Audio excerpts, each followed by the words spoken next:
Hi, everybody, and welcome to the first ever bonus episode of the FNS Wrestling Podcast.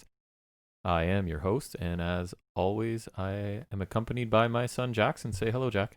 Hello, Jack.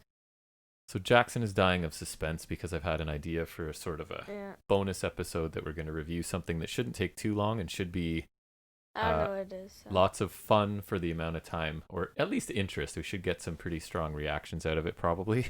Oh So God. I may have mentioned it to you before. I don't think you know much about it. Have you ever heard of Wrestling Society X? No. You haven't? That is great. Sorta. That is great news. Well, you've mentioned it once. I've mentioned it once, Yeah. and you don't know anything about it? No. Okay. So, I think you need to move a little closer. Ah. So, basically, and I'm taking some of this, I've done some research leading into this. As you know, I was taking notes and looking up some stuff. Yeah. So this is actually from an article in the Rolling Stone magazine, which is a pretty major like music and entertainment magazine. They did an article on it. Right. So this is kind of some information from them. So just to give you some background, in January of 2007, right, the state of Right. wrestling was in flux. So the Monday Night Wars were a million miles in the rear view, like they're long gone. And so the king of the mountain was clearly WWE, right? And they're struggling to sort of move forward and figure things out after the Attitude Era is over. So TNA at this point has just started to sort of pick up Yeah, steam they were just on NWA Spike, right? previously. And Ring of Honor hasn't hit television yet.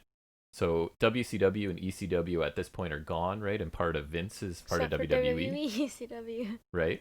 So there's no big name giving WWE any trouble. So this is where they thought there was a market that they could now sort of get on TV and be competition to WWE because there isn't anything available Wrestling right Society, whatever thing. now. Wrestling Society X. So that was their plan.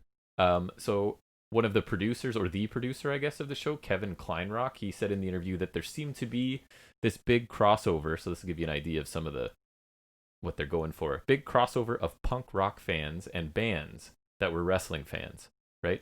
So I think the idea was to combine the world of rock and roll and wrestling and get it on MTV, which MTV as you know it now, there's not that much music on it, right? But in the past, I don't remember what it was like in 2007, but at some point it was just mostly music content. Right. So this is them trying to combine music and wrestling into their own show. Yeah. So it's created in 2006, but on TV in 2007, which is what else happened in 2007? Nothing exciting, right?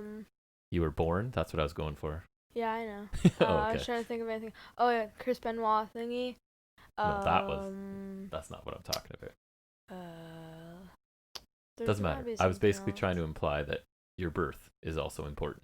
I thought you were trying to imply it's not. So the pilot was filmed on February 10th, and Alright. all the wrestlers there were forced to sign an agreement stating that if it got picked up for MTV, that they were committed to every episode. So do you know what a pilot is? Yeah, It's like a test episode of something. So basically, anyone involved in that pilot is locked in for the whole season if they get picked up, which they did for the one season. Okay. If Lucha Underground did their pilot. Exactly. Same. Okay. You're gonna see some similarities. This is kind of Lucha-y. So they taped the entire first season in 5 days in November of 2006. Yikes. And just in my research, I never knew that Vampiro is one of the bookers of the show. The WCW dude? Yep. I like Vampiro. Canadian, actually. He looks like Raven. Maybe a little. So it was on in 2007 on a bunch of different MTV outlets. I think they just sort of tried it out anywhere to see if they could get a following. So the concept of it now, so just like what they're going for, to give you an idea, is it's a secret society of wrestling, and they hold it in like the WSX bunker, they call it. So it's really a lot. Not that you watched Lucha Underground. I've seen all of them, I think. But it's the same idea. It's this secret society of fighters coming in and fighting in this dirty, dark little place, okay? Oh, like a better version of Stupid Raw Underground. Yeah, it's kind of like Raw Underground right now. You're going to see Raw a different version. Bad. So they have this gritty, worn-out looking venue, and all matches are Falls Count Anywhere, which I don't know. How do you feel about that? I think it's interesting. It's something different. Right. So every match is basically going to be Extreme Rules, right, at this point, to use WWE language. So there's a musical guest every episode because it's MTV, so they're doing that hook. And they play a song at the beginning, and they generally somebody from the band or the whole band will join commentary, which rarely works out well, but it's their thing, right? They're trying to get people on the show. Yeah. So I guess they promised them a commentary If you don't really spot. know wrestling, then guest commentators are kind of crap. Yeah, yes, they're not. I've watched the first 3 episodes because they don't take long. They go real fast. You'll see when I get into it in a minute. Even like guest wrestler commentators, like, you know, even then, that's still pretty bad. So yes. If you're doing celebrity commentators, it's not well, and their definition of celebrity, like, I haven't heard of any of these people. It's not like they're getting super mega rock band stars in, right? They're getting people that are wrestling fans. So as we know, that's not a large segment of the population sometimes. It's not. Right? So they're basically billing themselves as an unorthodox approach to pro wrestling. They're going to have visual effects, sound effects, etc. So it's kind of like WWE in the pandemic era saying they're going to play with audio and video and try new things. This is what these guys were doing already, like 13 years ago. So our commentary team is Chris Kloss, Brent Ernst, and Fabian Kalin is the ring announcer. Remember on the last episode of our regular show, I said, remember that you said you liked the energy of the ring announcer in AEW. What's his name? Justin Roberts. So wait until you see Wrestling Society X. Fabian Kalin is the ring announcer. So he takes it to another level, you'll see. So Ernst is a comedian. Kloss is an actor, director, producer who has done a few wrestling related projects. And Kalin, the ring announcer, had a wrestling school and looks like, just quickly Googling his name, he was generally involved in a bunch of various wrestling capacities. So what I'm going to do for this episode, I think, is I'm pretty much going to pause here. I just wanted to reveal what it was to Jack, give him a bit of background, and then I'm going to pause the recording. Each episode, this is the crazy thing. So it was a half-hour show on TV. So once you edit out, you can find these episodes anywhere, are very easily online. I highly recommend, if you like wrestling at all or you like our podcast, each episode, minus the commercials and anything else, is like 19 minutes. They're basically 20-minute show each. And the reason I think people should listen is because when we go to describe this show, it might sound like we had some sort of hallucination or a fever dream or something, because some of it might not sound real. So it is not real, but I mean, like, it actually happened, right? So at this point, I'm going to pause this and I'm going to come back in about 20 minutes after Jack's watched episode 1. And you don't have to take notes, buddy. I've taken detailed notes. So if you just want to, because we're doing it a little different, right? We're going to react right after you watch it. So we can try no notes altogether or whatever you want to do.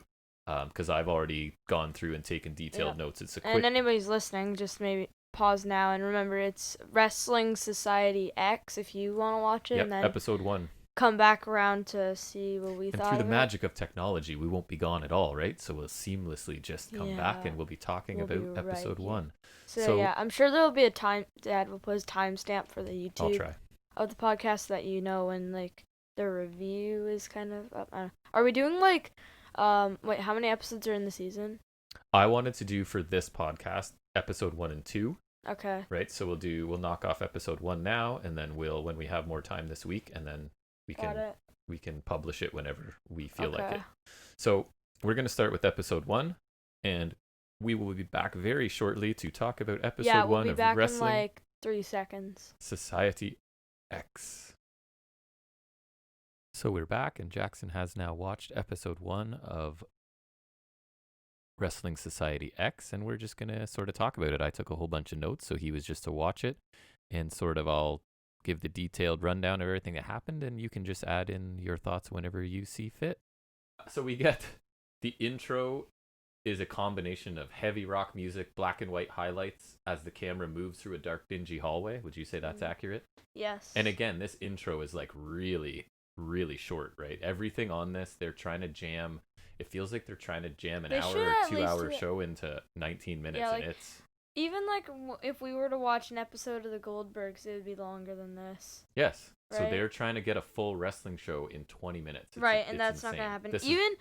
Even in half hour, I would say is laughable, so... I would agree. You can't... I don't know. They try and pack so much stuff in here that everything is, like, compressed down to just a fragment of what it should be. The least amount of time that would be doable for an acceptable wrestling show is an hour. I'm waiting for the 90-minute show because I feel like that's perfect. You know what I mean? That's true. But it will never happen because TV doesn't do 90-minute blocks of stuff. Right. So we meet our hosts, Chris Kloss and Brett Ernst. His last name. And again, I just Ernst. made a note, Ernst, because it's to go with the look, right? They're wearing black t-shirts and black leather jackets, and everybody's so dark and cool. T-shirts, except so not now, but. It's weird that neither of us is wearing a black t-shirt right now. Oh yeah. Well, so you're not even wearing a t-shirt. True. You're wearing a tank top. True. Thanks. Behind the curtain here at the podcast. Yep. And a beer. Yeah, I worked out before this. I'm still in my workout clothes. Give me a break. And then next to a workout machine. Still, as always. It's here. We are told the main event will be a 10-man battle royal to climb a ladder and claim. No, it's a WSX Rumble. Sorry, you're right. I did change that later in my notes. And claim one of the 2 contracts for a championship match on next week's show. Yeah. So we now get to see the arena. It's a dark, grungy looking place on purpose. They want it to look. It might have just been because it's on YouTube, but I found it to be blurry. Like if I didn't know any better, Matt Sydal could have looked like Cody Rhodes. Yes, it's he does a little bit look like Cody Rhodes at that point for sure. So that is one of the competitors in our first ever WSX match. We have Matt Sydal versus Jack Evans, who's in AEW now. Right. So interesting. And so the ring announcer Fabian Kalin is just ridiculous. He sucks. Well, describe him. He's too energetic, and it's not like Justin Roberts makes it cool. Like, I agree. He does it appropriately as well, and it was just terrible. You have to kind of watch it. So he's wearing jeans and like a button-up shirt that's unbuttoned, and he's got like the Mr. Kennedy mic. And he has a Mr. Kennedy mic, and he is yelling and sprinting. And the commentators too. The you were saying when I was watching, it's like their default setting is to yell. Yep, everything is loud. The crowd is loud. It's I think a choice they've made in their sound. The commentators are yelling pretty much the whole time. To the point where I'm concerned for their voices, and also I'm surprised when they're not yelling. It's not a relaxing view, right? It's high energy, high volume for 19 minutes. I feel like it's not like for you like ECW where it's like, I don't know. It's very. It's like it's like a not cool ECW. I don't know. It's like I'm watching a regular wrestling show on 2x speed on YouTube or something. Right, is what it feels like. Okay, yeah. So, did you notice the disclaimer at the bottom as Fabian Kalin is running around ring announcing? Probably, but I forgot. It scrolled across the bottom of the screen. I got it. Oh yeah, I did see it. I got it verbatim, right? Here's what it says. What you are about to see contains death-defying stunts performed by insane professional wrestlers. These stunts should not be attempted at home, ... or anywhere else. So I don't want to see you doing this in the backyard later, okay? Oh, yeah. Well, because I'm probably smart, and also, this sucked, so... Well, I do leave electrified cages and wires around the backyard, so you could, right? And, electrocuted, Stay out of my electrified cages. Okay? Oh, yeah, and that are rigged with explosives. Oh, yes, that too. Oh, yeah. My metal boxes rigged with explosives. Yeah. So, Kalin tells us that this show won't start with a whimper, but with a bang, and then right on cue, I don't know if you noticed, they actually have the camera shake, and then fire shoots out of the ring post Kane style. Yeah, because, and then we got a special appearance by Kane. No, we didn't. They're not that good. And I don't know a lot about pyro other than to know it's really expensive, so... Their budget for because they've got a lot of visual effects going on, right? So I don't know how much they spent, but they're probably wasting it by doing this crappy looking show. Oh, it's just a. They could have more lighting though. Seriously. Yeah, they want it to look dark and grungy. That's the. But look. I'd like to see what's happening. I would love for now to contrast this with Lucha Underground episode 1 because it's going for the same thing, but it looks the way they film it looks so beautiful. Oh, I love it. Anyways, we should do that sometime. We can. Okay. Matt Sydal enters first with his sweetheart Lizzie Valentine. So I think the character he's playing, because he is this young, clean-cut, handsome kid, right? So he's playing like the jerky frat boy sort of gimmick is what his thing is, right. and this is his college sweetheart girlfriend, right? Okay. So he's like the obnoxious frat kid. He's handsome and he's had everything handed to him. This is pre-WWE, so right? Because I think he debuted for WWE ECW maybe 2008. Yeah. I know he was close, right? Because I think he was at least there till 2012. So. Yep. And we got pictures with him at somewhere too, right? Right, in Impact, yeah. Yeah. The Matt Sydal I'm used to is when he has long hair and facial hair, he was not doing Evan the Bourne. His third eye gimmick. Third eye. Yeah.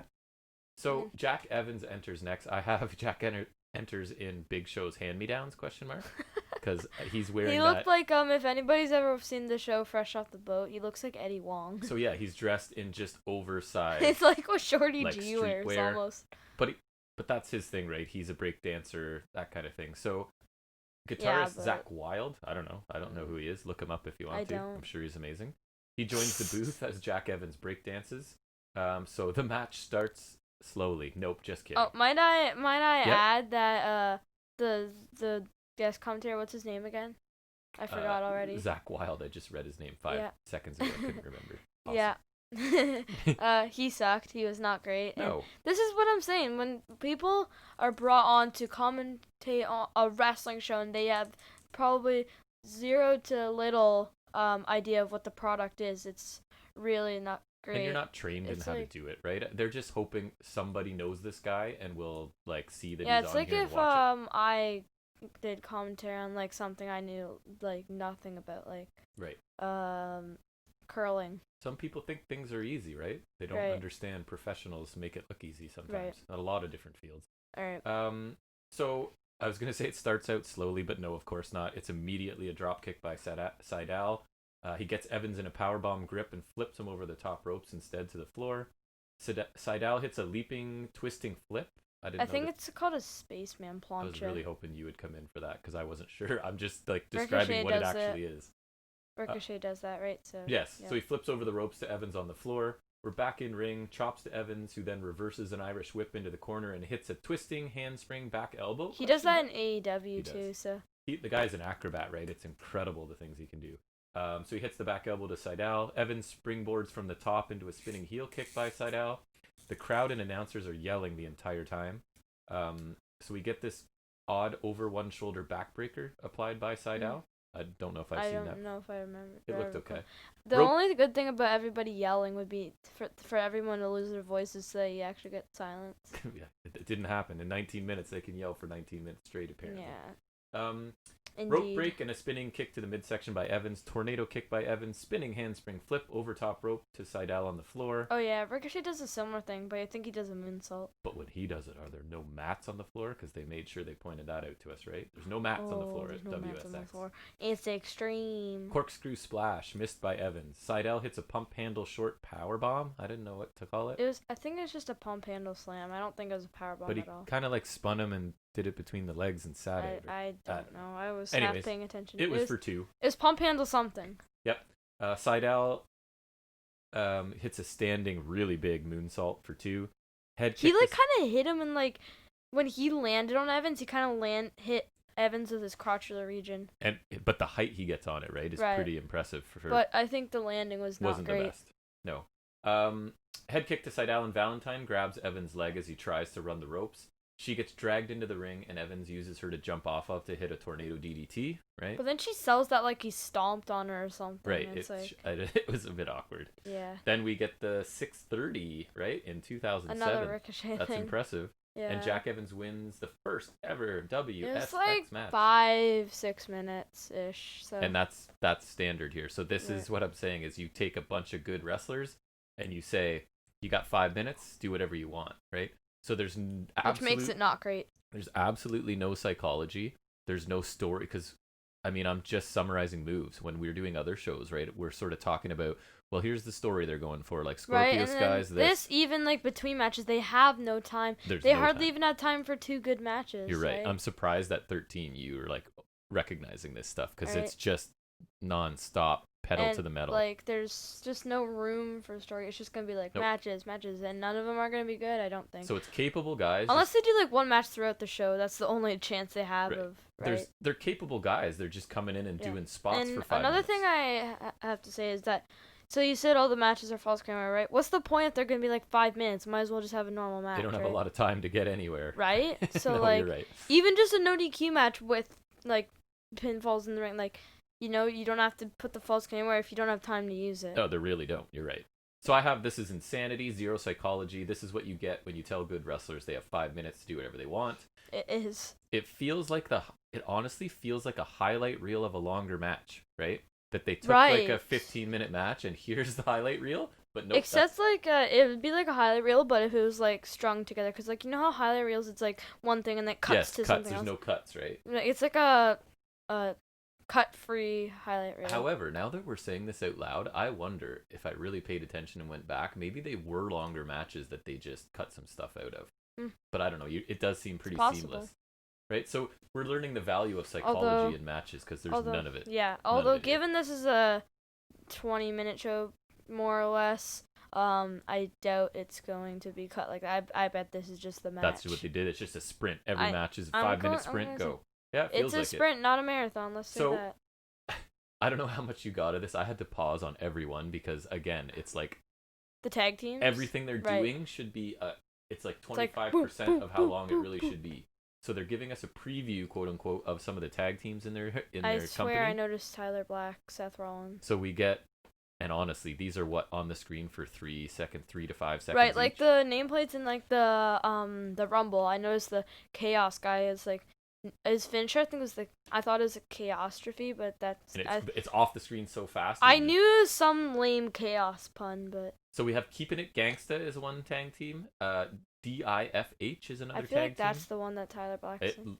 I'm gonna check them out and see if you're right. Okay. Trailer Park Boys, Team Dragon Gate. So I noticed that. Spoiler alert! I've watched the next 2 episodes already, and there's one guy in the Team Dragon Gate. Oh, he is so fast; it's unbelievable. So that's. Well, I mean, when you have fast matches, you gotta have him. I guess. He's next level. You'll see when we get there.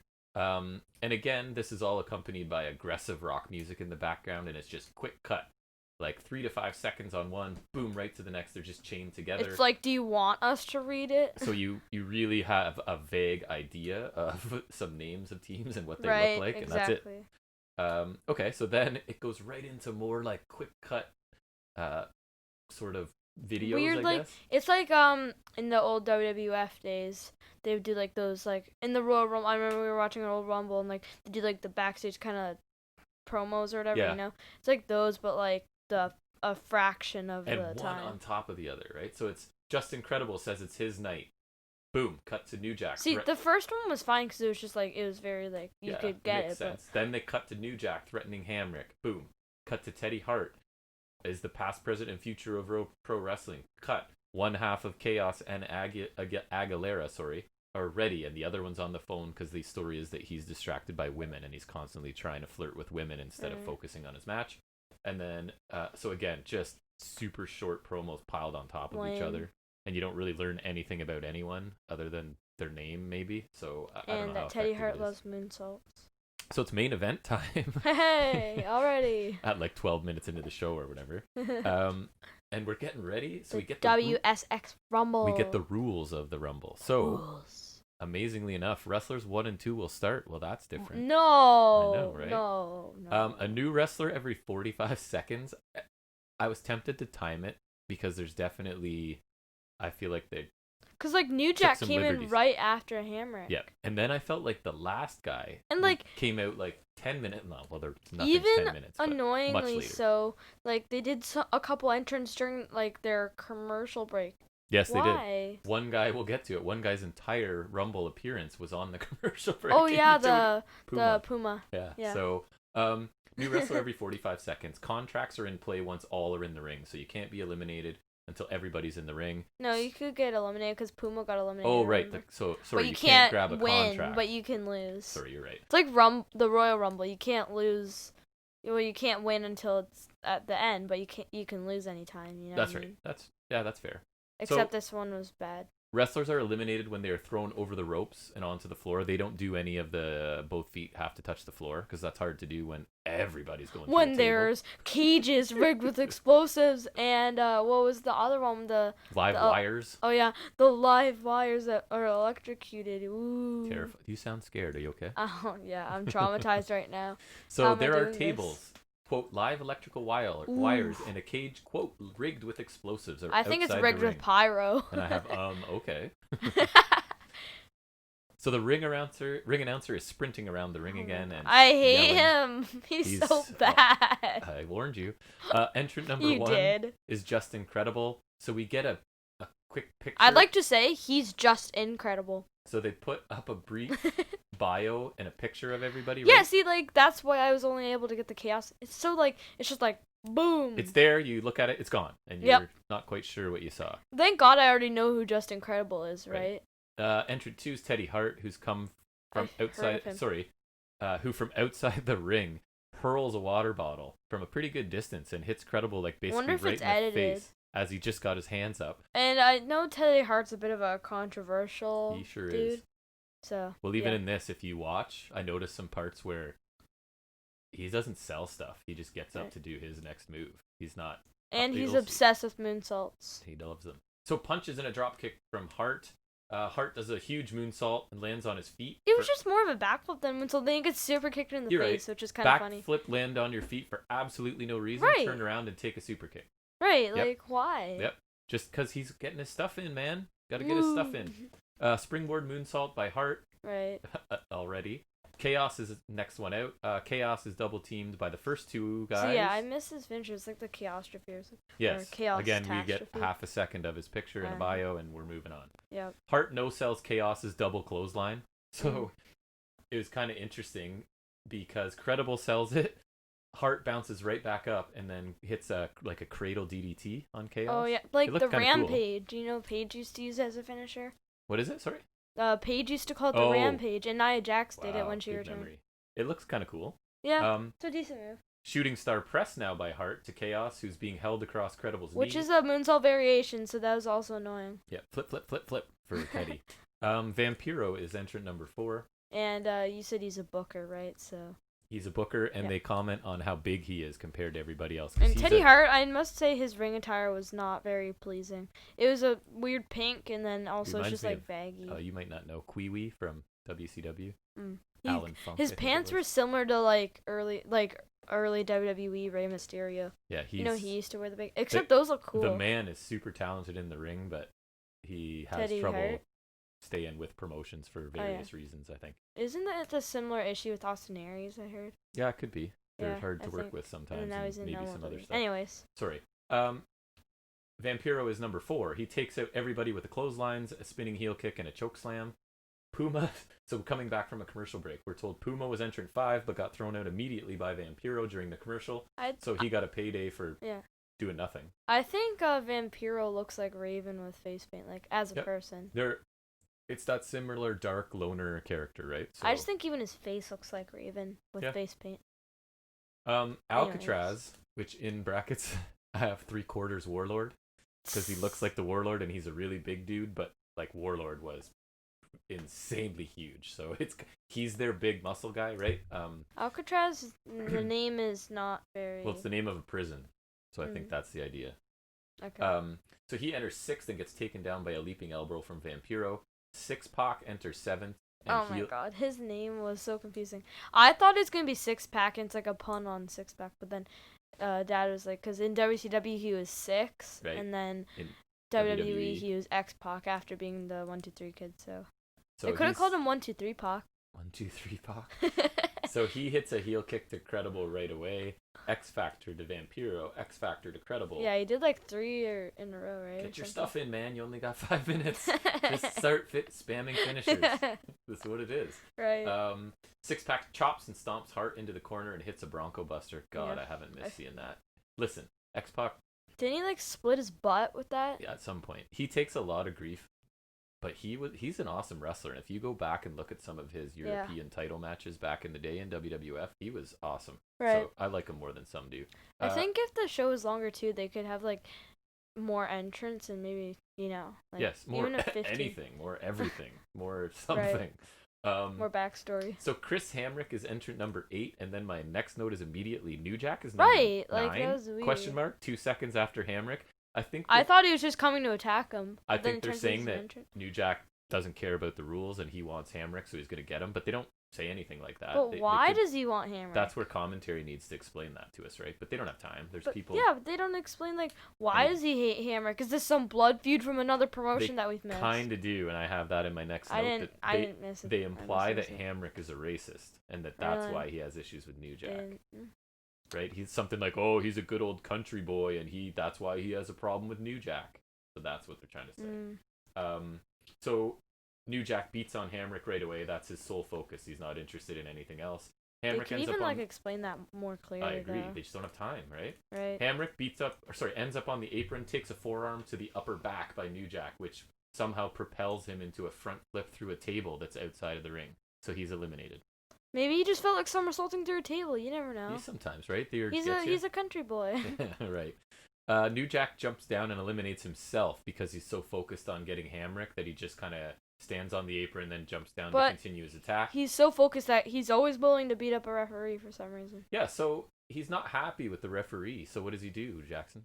I forgot. He drags him into the ring. Oh yeah, he drags him in the ring, and then what did he do? He hits him something. with a giant guitar shot to the head. I hit him with the guitar. Right? Why did I forget that? I don't know. Well, because there's 9 million high spots in this, so it's really hard to focus forgive on me any for. of them. I usually have a good memory, so if I forget, it's on them. You've just been bombarded with so much stuff in 20 minutes. Yeah. It's hard to keep it straight. Watch my coverage of the second episode. It'll be the same. These notes took me forever because I don't type super fast, and there's no break between any move, right? So it's even AEW is a struggle sometimes in NXT. And right? this is that on speed. It's AEW on steroids. So the announcers are standing and yelling now after the guitar shot. They're even louder than they were before. Vampiro power slams Chaos. Moonsault from Hart to Chaos. Hey, Hart did a moonsault. Weird. No way. New Jack sets up Hamrick on another table outside.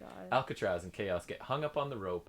Alcatraz's partner, who's not in the Rumble, runs out and back suplexes Chaos into the electrified box, and we get explosions, etc. And it's funny because I was watching Jack watch it, and the response they want to go for, right, is that he's like, oh my god, that's amazing, but he was just like bored and like, this is just straight face. This is ridiculous. Yeah.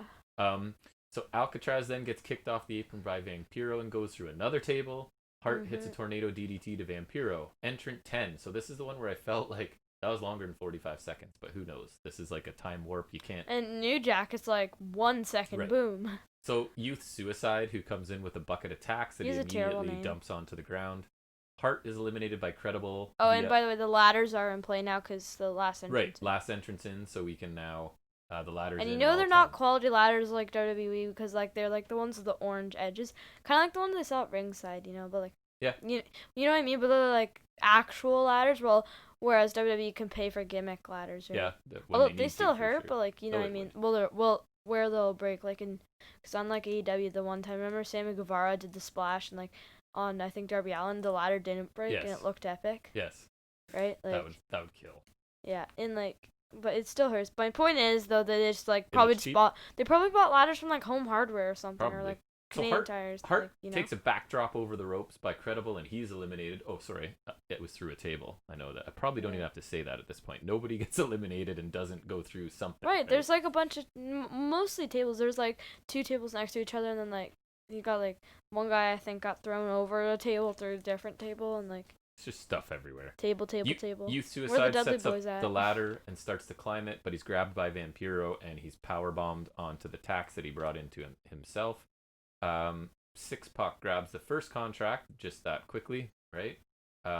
Youth Suicide climbs the ladder again, and Credible pushes it over, and Youth Suicide falls over the top rope and into the electrified box. It's the cage wall rigged with explosives. Right.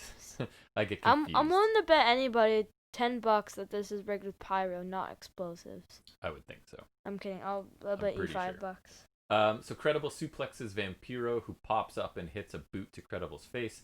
Credible and Vampiro slowly climb the same ladder. Jack pointed out. So the ladder was, I think, in the same position earlier when Six Pac grabbed it, which was in perfect position for him to grab. But then when Vampiro and Just Incredible were climbing, it's on the side that Vampiro's on. He's the only one that could grab it. So all he had to do is hit Credible a couple times, and he easily grabbed it. And for all the stuff that's going on in this match, for the end just to be like he punches Just Incredible a couple times. Right, it's anticlimactic. Grabs the ladder. Makes all the spots pointless, even more than they were earlier. Really bizarre, right? You end with like the most non-spot. And not only that, Vampiro's the booker here, so I mean, keep that in mind. So, I'm gonna ask you a question: how quickly from Vampiro grabbing the contract does the show end? It was like 3 seconds, and it's like boom, just like the. End credits. The commentators don't really have anything to say. There's no. Yeah, it's not like we'll see you next week on Wrestling Society X. And it's probably just simply due to the fact that they're trying to get as much action in as they can in their 20 minutes, right? So there's no not time. only an anticlimactic ending, but and then it's just like Vampiro punches him, he grabs the contract, over. It's like, so my overall comments here at the bottom This of my is notes not are that great. this was an absolute car Why crash. did you make me watch this? 'Cause it's Why? fun. So everything is so fast and so loud. There's no So storytelling. loud. It's just spots. And I like spots. I like spots more than a lot of wrestling fans do. Right. Like a lot Like of people AEW, they're done well. Like a lot of the people will destroyer complain spots. about the Young Bucks, right? Like, oh, they're just spot monkeys. That's all they do. They don't But wrestle. they do them well, cleverly, watch this. and they're yeah. And tell me If this. you complain about the Bucks, Right. then watch So this. there's no time for any and character then tell me the development. Bucks are bad. There's no time for any storylines. The Right. visual and special effects are The ridiculous. best storyline they did was Hamrick as a racist. Right. Like The special effects are ridiculous and don't add anything. I guess they tried at least, but like really... when he went through the wire thing, I was just like straight face. I'm just like I think they should have taken the know? money they put into pyro and visual and special effects and bought an extra half hour of television time every week and maybe some lights. and sort of figured things out. Just I get it's supposed to be this grungy thing, but please some more lights. So how do you feel? Because my plan was for us to watch the first 2 episodes. Are you willing to watch one more? Another 19 minutes of your life? Since it's for the podcast, I guess. Do it for the pod, bud. Yeah, yeah. So, everybody listening to this, I hope you know that I'm being put through pain right now. So Thanks. we're gonna... That'll wrap up our episode 1, and we'll... It was not great, but I guess here we go. With so we'll take a break, and keep in mind, this is the second episode. Sorry for interrupting again. This is what you do. Anytime I try and sign Hey, it's like it's like the show. Gotta get your stuff. Figure it out. Say what you want to say. But anyways, there's the title match on this one, Yep. so we'll be. So we're gonna end with the main event of Vampiro versus... I'm willing to bet it's like short.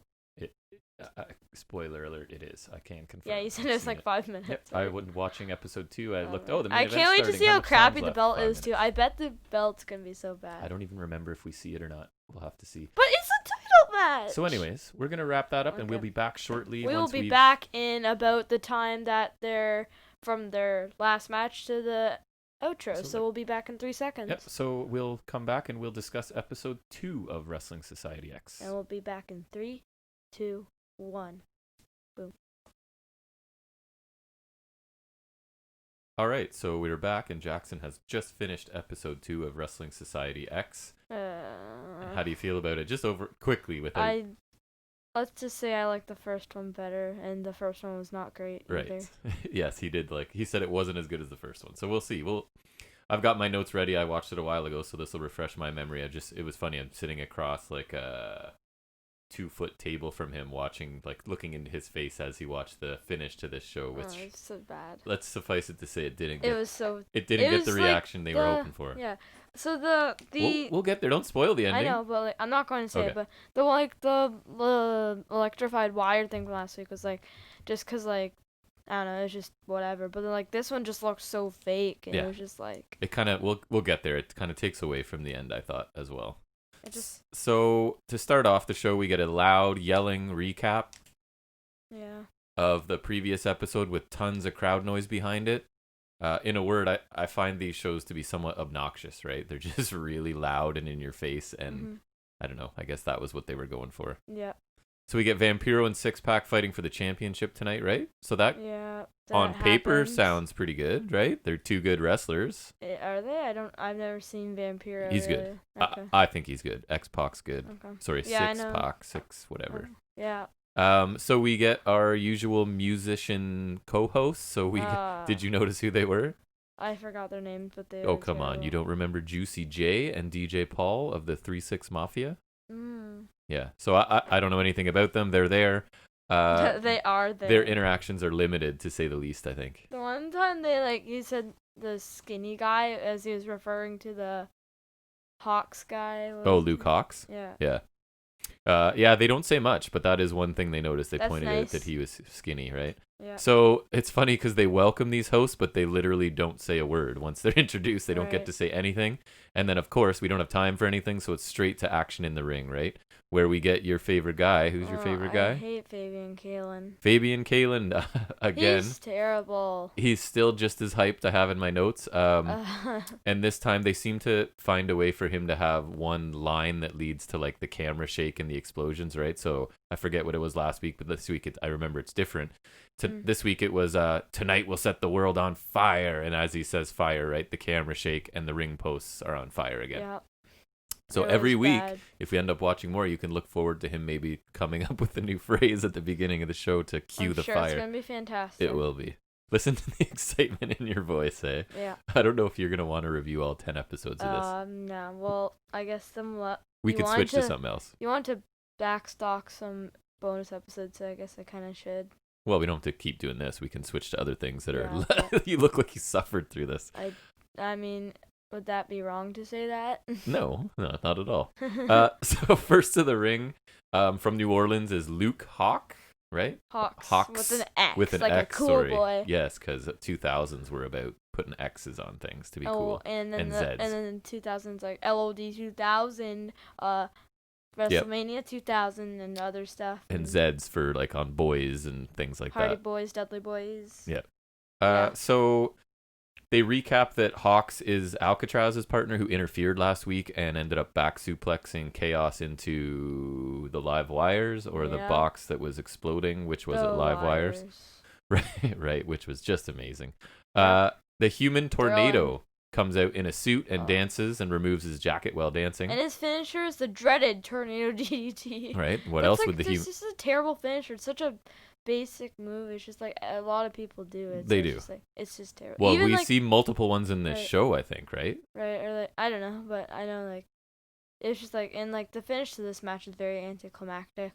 Yep. It's just so they make some comment about that human tornado might be the new Michael Jackson, which as he was coming out dancing, which I thought was funny. You've gotten into Michael Jackson a little bit lately.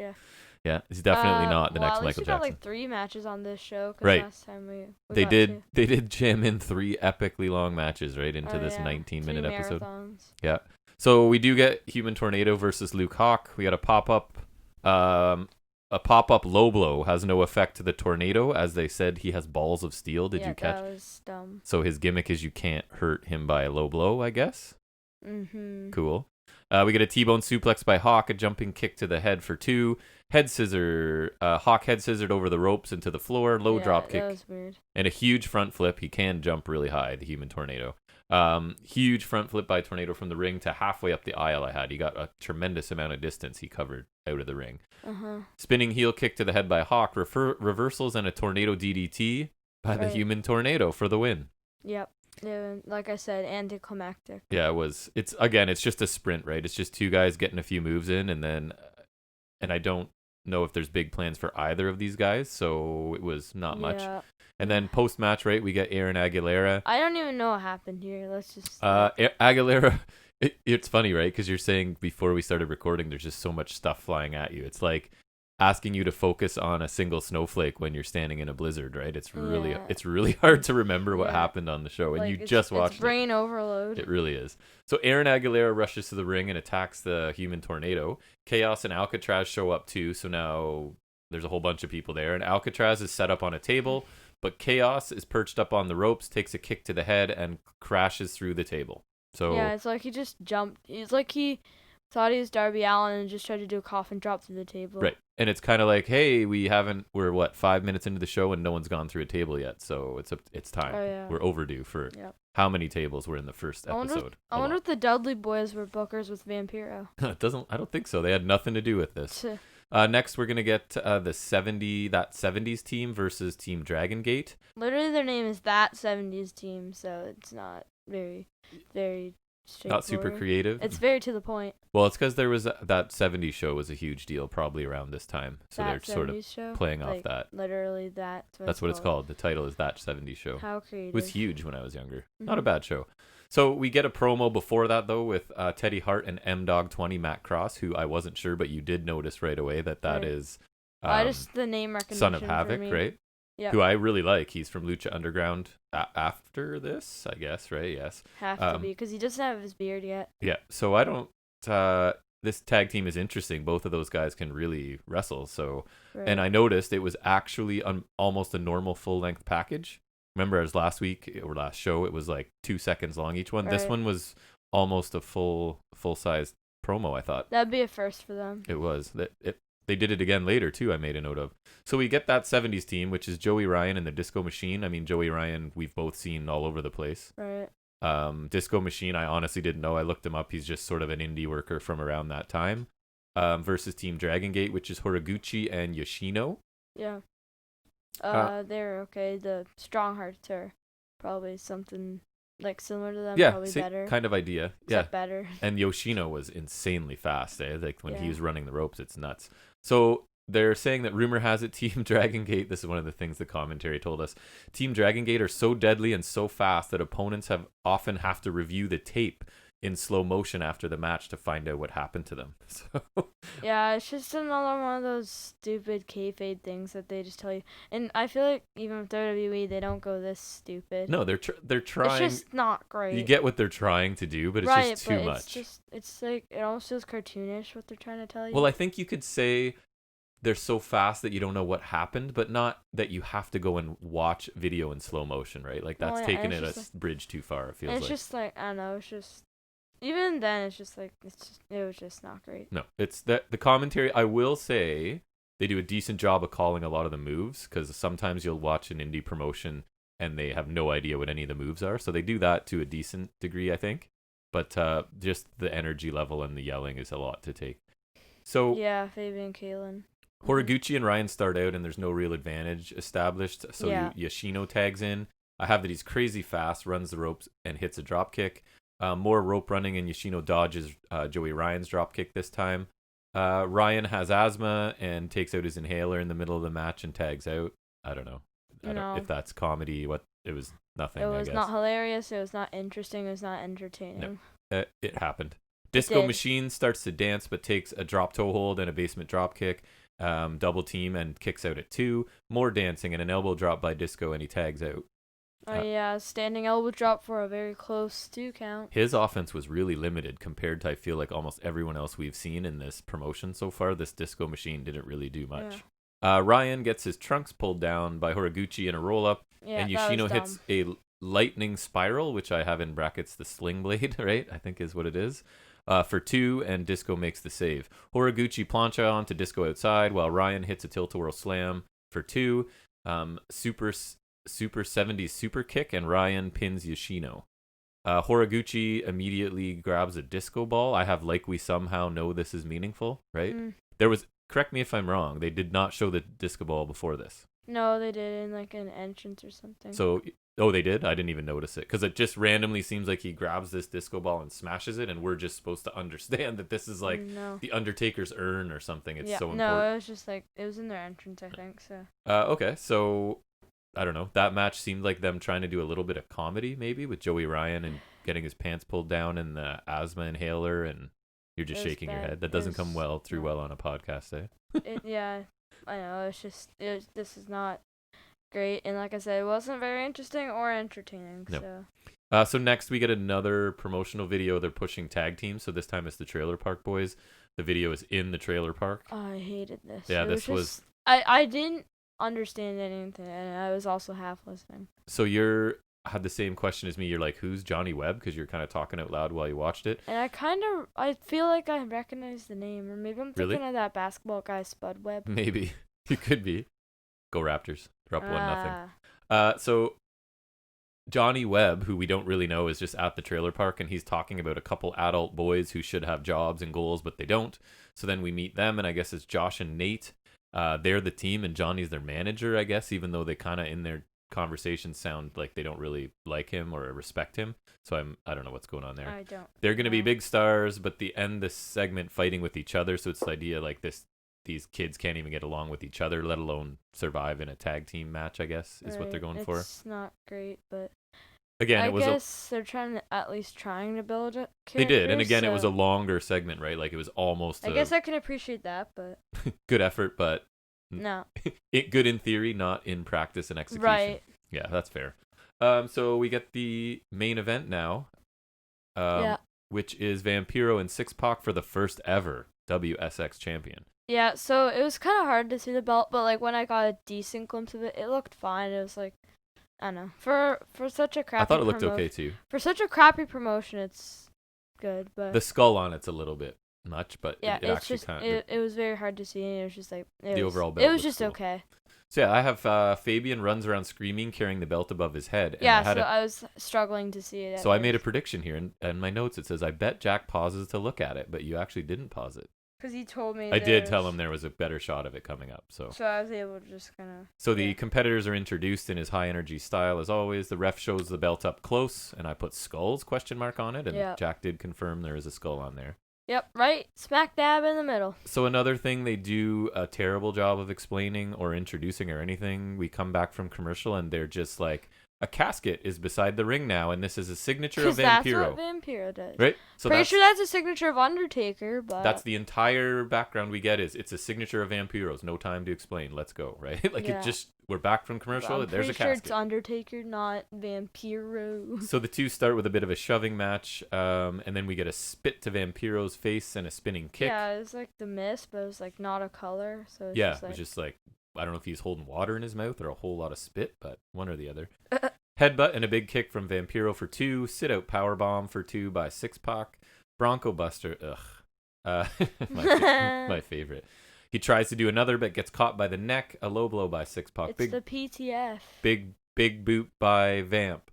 Choke slam by Vampiro. Reverse corkscrew flip from the top. Missed by Vampiro. Oh, yeah, it's like Whisper in the Wind, Jeff Hardy. Oh, yeah, it was. Right. You're right. Corkscrew senton, maybe? That would have been easier than trying to describe it. Drop kick 6-Pac. And Vampiro is now outside. They call it a tumbleweed front flip over the ropes by 6-Pac to the floor. So. Yeah, that's what I thought too. 6-Pac thrown overhead into the ring post outside. Clothesline by 6-Pac. He places Vampiro on a table and climbs the ropes, but Vampiro gets up, stops him. 6-Pac. Here it is. You got it. Remembering. Hits a tornado DDT, but this time through a table. What do you know? Through a table. Yeah, surprise. Vampiro kicks out at 2. Back in the ring, X Factor for the near fall. No, 6 Factor. Actually, that's funny because I have X and then in brackets 6 Factor. Yeah, because 6 Factor doesn't make sense because obviously it's called X Factor because that's like a phrase. Yes. But then they literally just replace X with 6, and I'm just like, 6 Factor really? Like, what's next? A faction with 2 other guys, and it's now 6 Factor. Maybe. It was just 6-Pack. Yeah, it's just like. That could be their faction. Yeah, and then they have 3 other people. 6 people, it's called 6-Pack. That's right. So 6-Pac takes Vampiro to the apron for what looks like another X Factor, but Vampiro low blows him and Tombstone, basically. Sorry, I couldn't get it out of my mouth. Pile drives him into an exploding coffin. Smoke it looks so fake. It was really bad. It was terrible. Like Jack's face, again, they're hoping he's like impressed or whatever, and he was so with the wire physically. Thing and the cage thing, I was just like, okay. This one, I was like literally sighing. I was like, yes, this is depressing. It's bad. It's just. They take 2 decent wrestlers in what could be a decent match if you gave them 2 or 3 times this amount of time. And they're not like that old in this, right? No. So, like they can still wrestle a 15-minute match, no problem. Sean Waltman, 6-Pac, whatever. He's still got some years ahead of him because I think he splits his butt in 2013, right? So, something like that. Yeah. Good old Bronco Buster. Yeah. Gotta be careful. So the ref counts 3. Oh, there's this funny. We were laughing a little bit because obviously there's this like tombstones pile driver into this exploding coffin, and they're questioning who's won. Like the ref counts, but you can't see the exact pinning predicament. So and I guess there could be, but I think it's more likely the guy that took a pile driver into the coffin probably lost. But it's not like WrestleMania 35 where I think then Shane McMahon and Miz did that big superplex where they're both on their backs after. Right. I guess it's possible he could land on his back with. But I think it might not make sense actually because then a superplex they're both land on their back, so they're both prone to a pinfall, especially from the height they fell. But not a they pile just driver. Went off the apron and it's a pile driver. It would be highly unlikely for him to be Vampiro to be. And then we have Vampiro with the belt, and the epic celebration begins. Yeah, there was So there was no celebration. Ref counts 3. Vampiro's climbing out of the coffin as the champion, and raises basically the belt, and then they have time to announce he's champion, and then boom, closing credits. So no celebration, no anything. It's just the show is over. It should be up for question why this promotion was ever a thing, but they saw a need, right? There was but they market. didn't satisfy the need. I think their show was too short. I liked it a lot better back then. I can't believe I did. It's like I also misremembered. I thought I was a lot younger when this was out, right? And then now looking back, really, it was 2007. Right. We don't need to do math on my age. I'm old. 13 years ago. So you would have been 30. 30. Yeah. So in my mind, it's funny how your mind plays tricks. I wasn't that old when this came out because I kind of liked it, and now I'm like, what? 30-year-old me liked this? I don't know why. Right. Different time, different mindset. So I mean, this show is similar to the first one, I guess, but had longer vignettes for the Filth and the Fury and the Trailer Park Boys. It's almost like the longer vignettes are pointless because like they're not gonna invest in any storylines, right? And like, no, my question to you was, did the guest commentators say more than under 5 words? I don't know, maybe just like I would say under 10 words.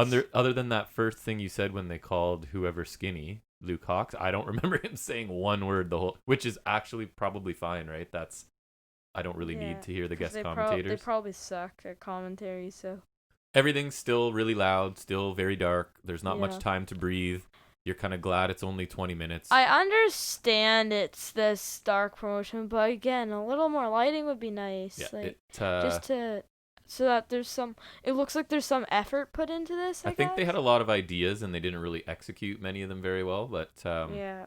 So again, I think those two guys would have been capable of a much better, longer match, but in this environment, there's no time for it, so they just had to do their quick 5-minute match with a coffin finish.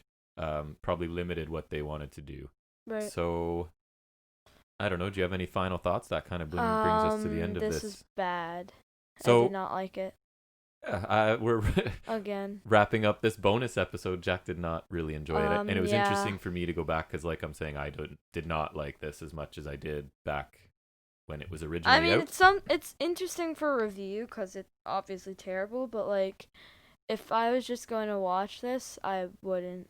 No. If I wasn't doing this podcast, you wouldn't have. I would have never encountered this, and I would have lived my life happily with it. So we're broadening your horizons on this podcast. It's good. I guess. Right? So for better or for worse. I don't think we'll hammer out the other 8 episodes of this show. We could, just maybe not see. right away. Right. You want a breather from it? That's fair. That'd be nice. It's funny how it's like the shortest wrestling show we'll ever see, but it is like one of the more exhausting ones to watch. So, because especially if you're taking notes, thank God I'm not going to. Yeah, I had to watch it like twice, maybe 2.5 times even, because I was taking detailed notes because it's happened so quickly. But anyways, we hope that you've enjoyed this first bonus episode. Basically, due to AEW scheduling, we're gonna have to push our regular scheduled show. So this should be out at the usual. Yeah, one of my goals is to, if we've established a day where we publish something, to publish something on those days, regardless. Whether it's our. And so I think what's going to happen is, so I think we'll be able to watch Dynamite on Sunday because it comes out like at 10 here, right? So unless we're staying up to midnight, and then we got Takeover on Saturday. So maybe we might even fit in a review of Takeover. Yeah, I don't want to take detailed notes for it because it honestly, like, I'd rather focus on Takeover. They're like my favorite things, right? So I may not take detailed, just overall impression notes, but yeah, we'll throw something in. But we'll throw in like maybe a short review of Takeover, and then I think so. So I think our usual podcast that we plan to do, like the Dynamite NXT, might be, I think, at least Monday. I'm hoping to publish it Sunday evening. Yeah, but if we get it recorded in maybe the morning or early afternoon. I would say look for it on Sunday. And again, I would say most likely Monday, but I think it's possible to get it on Sunday. Sunday or Monday. Who's the one that does all the work and publishes it? I'm saying Sunday. It'll probably be out Sunday. Yeah, but it depends when we review it, though. I understand. But anyways, look for it on Sunday. All right, yeah. So again, I'll keep it updated on Instagram. Thanks to everyone for lending us their ears for, it's going to be about an hour for this one, and let us know on any of our social media or anywhere else if you enjoyed the bonus episode, if we should do more.